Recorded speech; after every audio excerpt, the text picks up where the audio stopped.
above. So he's got lots of eyes on him as the sun goes down here. There's the helicopter as he tries and get that night sun on that compact car, now on Stag. He's basically been weaving around the Van Nuys area for the better part of the last 15 or 20 minutes, as I mentioned, but he's been blowing through a lot of red lights and at times driving very dangerously, especially when that primary unit got a little bit close to him. He really picked up speed. He cut through a couple of parking lots. He appears to be trying to lose them, and now he sees them in their rearview mirror again, and once again over the double yellow lines, trying to pick up a little bit of speed here. So this is the pattern. As he gets agitated, he gets a little bit more spooked by those flashing lights behind him, and we see things ramp up as he is right here, going right through that red light, guys. We are at Balboa Boulevard in Van Nuys. And he has driven on the wrong side of the road for at least several minutes, it looked like, or about a minute or so earlier. Yeah, he crosses right over. Any traffic in his way, there he goes. Look at that, a close call right there. Traffic turning onto Balboa at Roscoe. He's actually going to turn left onto Roscoe. That's going to put him westbound on Roscoe as he tries again to evade that primary unit. Those primary units can't go into oncoming traffic the way he's willing to. And there's another yellow light that's about to turn red. They're going to have to go through that too with their lights and sirens blaring. So this is just the nature of these kinds of pursuits where they're doing their best to drive as safely as possible. At some point, they have to decide whether it's worth it or not, because this guy is indeed putting a lot of people at risk, especially when he sees those flashing lights right behind him. So far, though, they appear to be committed to this pursuit. Certainly, and there is never a right time for a pursuit, but certainly a wrong time is when it's the middle of rush hour, and that always, you know, around 5 o'clock this time, it's always rush hour when we cover these pursuits, but that also adds another level to it when there are many more vehicles on the road as people are leaving work. How is he getting Look at past this, all doing that 95 miles per hour on Roscoe Boulevard, Michelle. This is getting more dangerous by the second as he is pushing the pedal to the metal in rush hour traffic, as you mentioned, coming up on Lindley, weaving around another gridlock here at Lindley. You can see they've got the red light here. He's been doing this over and over again, going around all of that stop traffic and going right through cross traffic, putting lots of lives at risk, at times close to triple-digit speeds on surface streets here in Northridge now. We are continuing on Roscoe Boulevard at a high rate of speed. LAPD with some real decisions to make here. Right now, they are right overhead with the helicopter. Those ground units have fallen a little bit back, though, guys. Is the 405 freeway ahead of him? Has he been on any freeways that you know of in the past? We're going westbound right now, away from the 405. Okay. He's in Northridge right now. If he turns around, you know, really the 405 is the only freeway, but he really seems most comfortable, as you would imagine, on surface streets. The freeway, as you can imagine right now, especially the 405, is bumper to bumper, and the 101's not looking much better. He was closer to the 101 when we first caught wind of this. He was on Burbank Boulevard, again doing high rates of speed where he had a lot of wide open road to play with, but now he is away from both of those freeways, really just traversing these surface streets. But the speeds are what are most concerning here, especially his willingness to blow right through these red lights. Look at that, somebody riding their bike across the crosswalk there. We have not seen LAPD behind him now for some time. They have fallen quite a bit back, as far as I could tell. He is now on Reseda Boulevard. I didn't even see him make that turn, doing about 75 miles per hour on Reseda.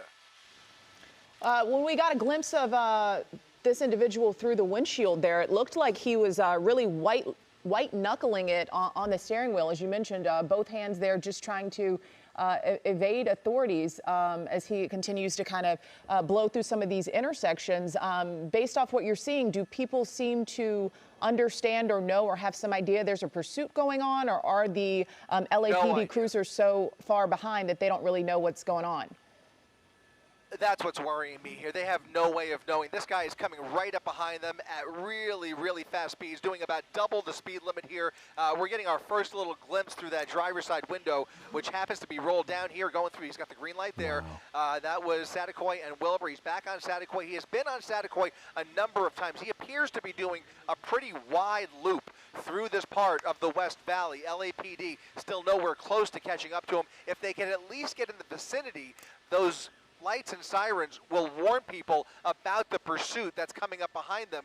But to your point, Michelle, these guys have no idea who this guy is as he blows through all of these red lights, and without any police in the area, they can't hear those sirens to even be alerted to what's happening here. But he is continuing to drive very dangerously. As I mentioned, with the driver's side window down, we caught a little bit of a glimpse at his face. He's got a red hat that he appears to be wearing. He's got, you said it, he's white knuckling that steering wheel like there's no tomorrow, and now making a U-turn on Tampa, or actually making a turn off of Tampa onto a side street here into a residential neighborhood onto Keswick in Reseda off of Tampa Avenue.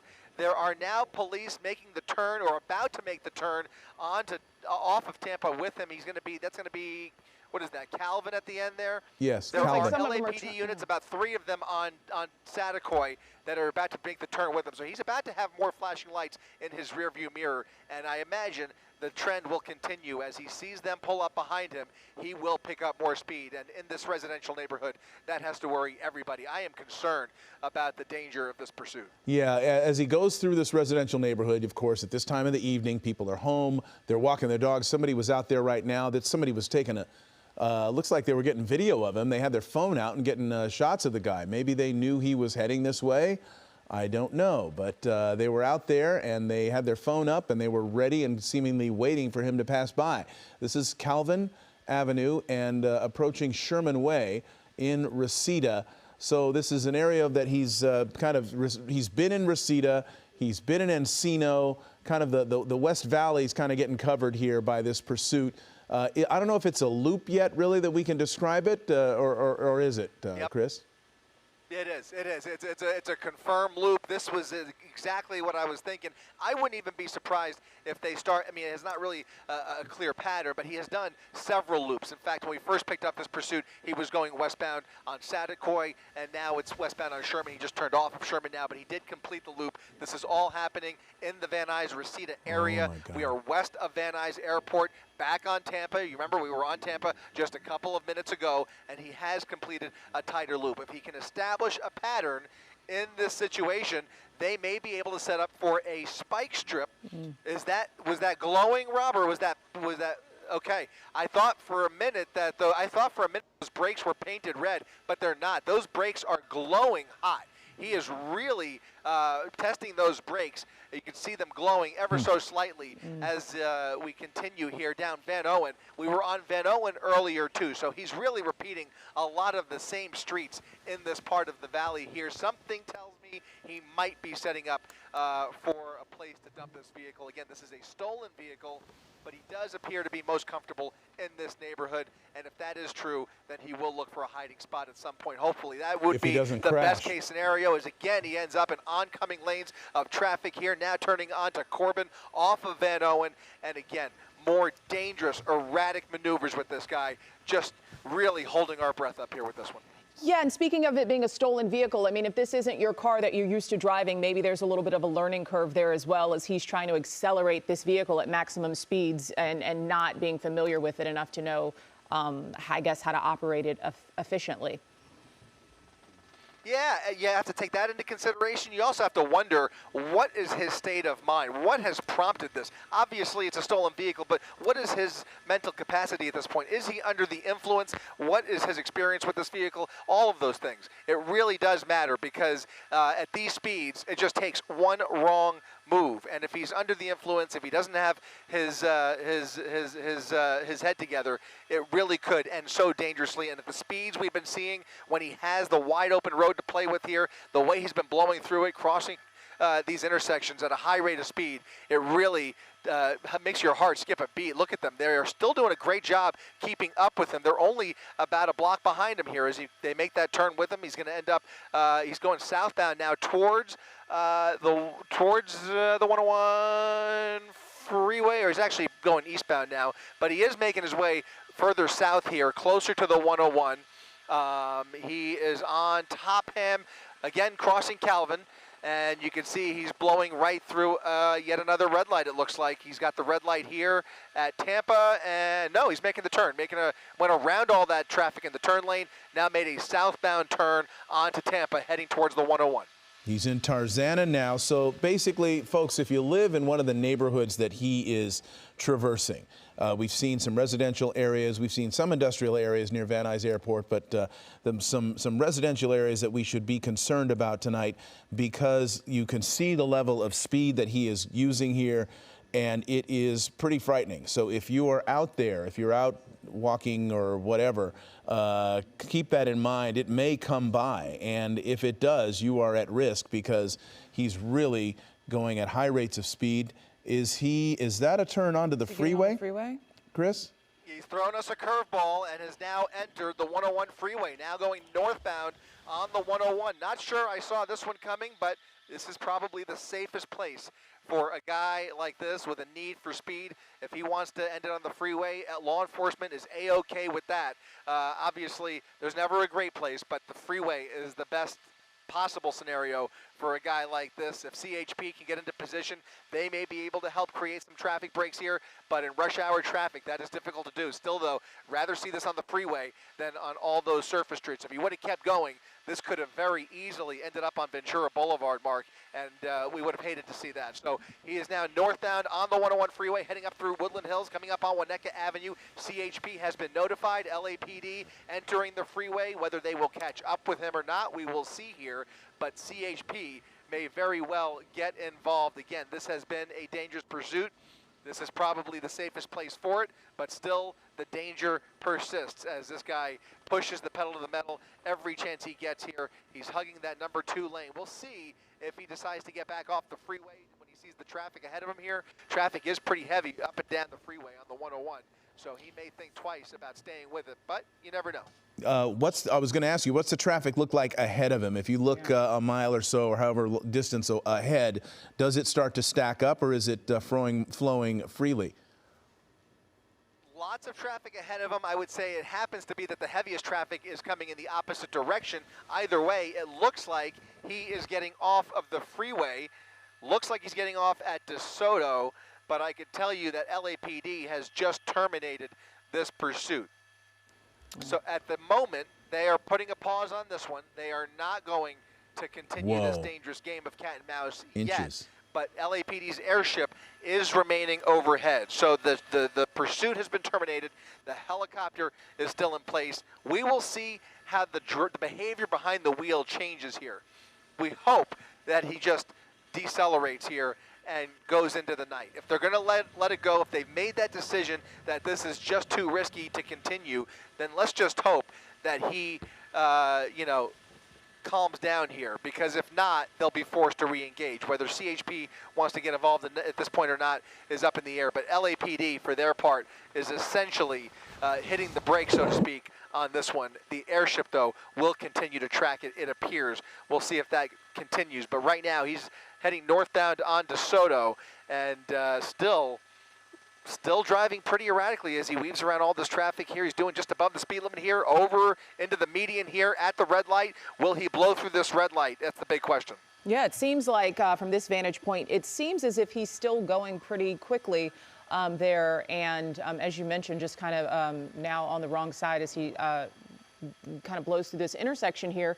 And also, I mean, there has been throughout the duration of this pursuit at several points a good distance between the LAPD cruisers and this vehicle. So maybe he doesn't even realize that they're no longer in active pursuit of him. Well, I mean, that's right. That's what he's trying for, right? He's looking to evade them. That's been the pattern here. So he was playing a solid game of cat and mouse, as I said, but now he's going to feel that pressure, hopefully. Hopefully he'll feel less pressure, right? If he feels less pressure, maybe the driving will become a little bit safer. That's the hope. We can only hope for that. Right now, he's still continuing these erratic moves, a wild U-turn there, heading into a residential neighborhood. Let's see. He's actually not in a residential neighborhood, excuse me. He's in some warehouses here, in between a couple of warehouses at Industrial Commons here in Woodland Hills. We're just off of Irwin Street in Variel. He's now in a parking lot in a commercial area, half-empty parking lot. You can see lots of folks have gone home for the day. Let's see if he just decides to dump the vehicle here and hide out, as he may just park the car and go into the night. Certainly a possibility here. It would be the best case scenario if you ask me. But LAPD really still nowhere to be seen here except for the airstrip. He's now jumping a fence. He's on private property here. We will follow him and see where he wants to go, but there's nobody chasing him. He's basically all by himself. He's dropping whatever he was carrying, a bunch of it. Some items, we don't know whether those are stolen along with the car or not, but he's went back to grab some of them. He's got a bag with him, a backpack, and a very distinctive red cap. You can spot that guy from 800 feet in the air pretty easily, even at night, with that cap. So here he goes. He's going into what appears to be, as you said, an apartment complex or perhaps a hotel. And there's the pool. Yeah, it's a pretty big complex. And he's heading in there. Might be a hotel, but I can tell you that LAPD's airship has now pulled off as well. Oh. So the hat is clearly visible from 800 feet, but right now we're the only ones that can see it because LAPD has pulled off of this completely now. And it's surprising to me, and I think you'd agree, Mark, to see him on private property like this, jumping the fence and then heading into this, whether it's a hotel or an apartment complex. I'm not sure yet. Can you push it on that sign really quick? It looks like it might be. Can you push it on that sign, Robbie? On the roof of the building? It looks like it might be an apartment complex. In any event, yeah, this is the Essence apartment building in Woodland Hills, a luxury apartment building that he has now invaded. So he's probably in that parking garage at this point, but no sign of law enforcement anywhere, either on the ground or in the air. The way that he kind of pulled into that parking area, hopped out quickly, hopped over the fence and ran around, I mean, it would seem to me that he knew this was there. I mean, if you don't know that this big apartment building's there, then you'd maybe be running more just kind of haphazardly as you're trying to figure out where to go next. But he seemed to kind of beeline it over here to this area. I agree. He seemed to be somewhat familiar with this general part of the valley for the most part as we were following him. Yeah, he just dumped the vehicle right there, parked it in the corner of that warehouse, and he seemed to jump over that fence with some degree of intent. But if he has a hiding spot in mind, or if he's just kind of blending in, we don't know what this person is capable of. I mean, we can only hope that he's not armed and not more dangerous than a simple grand theft auto, because if he is, I mean, you've got a situation here where people could very well be in harm's way on private property. And right now, as far as we could tell, and we're listening, but as far as we could tell, I do not see any law enforcement in the area still. So it's a little peculiar. I'm a little surprised. I'm not surprised that they canceled the pursuit. I am a bit surprised that the airship pulled off, but that could be just a matter of priorities with everything else going on in the valley. So he may have pulled off for another call, but right now this person is running freely on private property. Yeah. And the fact that, you know, you think about people who are in their apartments right now, hopefully some of them are watching Channel 7, they're alerted to this and know that this guy is roaming around. Maybe they can help police vector in if they decide to do that to get them, to get this guy. But you did see where he parked. Yeah, people are, there's some degree of activity. People are getting a sense, you kind of get the feeling people are either watching their TVs or on their smartphones, and they're watching our coverage, and they get a sense that this guy has just run into their apartment building. Yeah, she knows something, that lady at the door. Right. She's helping to alert people to get to safety. Get inside. Also, you know, there's this parking garage here that we see, Mark and Chris, and if this individual wanted to try to get a hold of another vehicle, we know that according to LAPD, this person stole one vehicle, allegedly. So if they wanted to try to do that again in this parking garage here of this enormous apartment building, that might be an opportunity there, which would be unfortunate. Again, this is the Essence apartment building. Go ahead, Chris. I was just going to say, that's a great point, because you have this apartment building with a parking garage loaded with vehicles. It's a nice apartment complex. If we know this guy is a car thief, or at least that was the alleged nature of this crime, you know, you have a whole set of wheels down there for him to hop in if he chooses to do so. In any event, like you said, Mark, you've got a whole apartment complex where a fair amount of people were likely watching the evening news and are now spreading the word about what is going on, both on text and Nextdoor and Citizen and all the other apps. So, you know, it really is a frightening situation, if you ask me, for people who live in this apartment building are watching the coverage, aware of what's going on, and we've now been here for about 5 minutes at the end of this pursuit without any sign of law enforcement. So it's a little disconcerting from up here. I can only imagine what it's like for the folks who live in this building. You now have this, this dangerous criminal hiding out in the apartment building at somewhere, and just no sign of help. Wow. Okay. Well, we are going to, if we find an update, if we get an update on the situation there at the Essence Apartments there, this is in Woodland Hills, I believe you said. And if we get to it, if we get some more information, we will, of course, get to it and pass it along. If there's an arrest, if there's anything else that happens there, we will pass it along to our viewers. All right, let's go ahead and move on now. We are tracking the storm and a major weather system that's about to soak Southern California. Things are gloomy now, but the first band of heavy rain is about to move in. Light rain will arrive tonight, but it'll continue to get heavier into tomorrow and make for a wet morning commute. Let's go ahead and get straight to Chief Meteorologist Dallas Rains with a look at where that is right now. Dallas? Thank you, Michelle.